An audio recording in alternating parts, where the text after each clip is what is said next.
Welcome! This is the first in a series of videos that summarise what has been going on the Sun in the last couple of days, and gives prospects for what might happen in the coming few days. I thought this was worthwhile as we are slowly moving towards solar maximum, and you're likely to hear more and more about flares and coronal mass ejections on the news. Let's start with solar activity levels. The best source of that is the NOAA GOES X-ray plots. This is the most recent 3-day plot, and you can see that we've had an M flare in just the last few hours. It was a very impulsive event, which is usually indicative of rapid growth or emergence of sunspot magnetic fields. On the 21st there was a long duration C flare, which usually means there's been some sort of coronal mass ejection.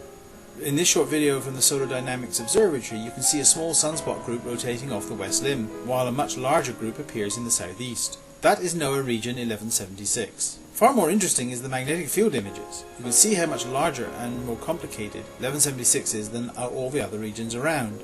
That indicates it is much more likely to flare.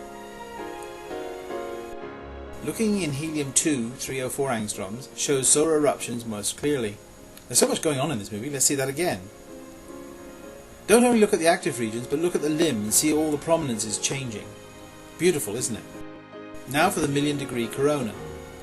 Again, spectacular, just about everything is changing everywhere. Activity levels have been low, and if you look at the most recent coronal image you can see why. We've had most of the quiet part of the Sun pointing at the Earth for the last few days, but there are two new regions appearing over the east limb, and so that may well change.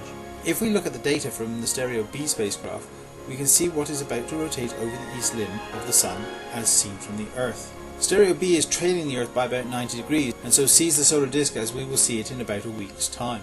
The two images on the east limb in the SDO images are the same ones that are just west of Sun's centre in the Stereo B image. You can see trailing behind it there are a string of active regions which may give us a lot more solar activity. We've also wandered into a high-speed solar wind stream at the moment, so we're getting some aurora at high latitudes, like this spectacular image that I got from spaceweather.com. So although solar activity is modest at the moment, I expect it to pick up in the next few days, and with a good chance of more M flares and perhaps even another X flare. Keep safe. Bye for now.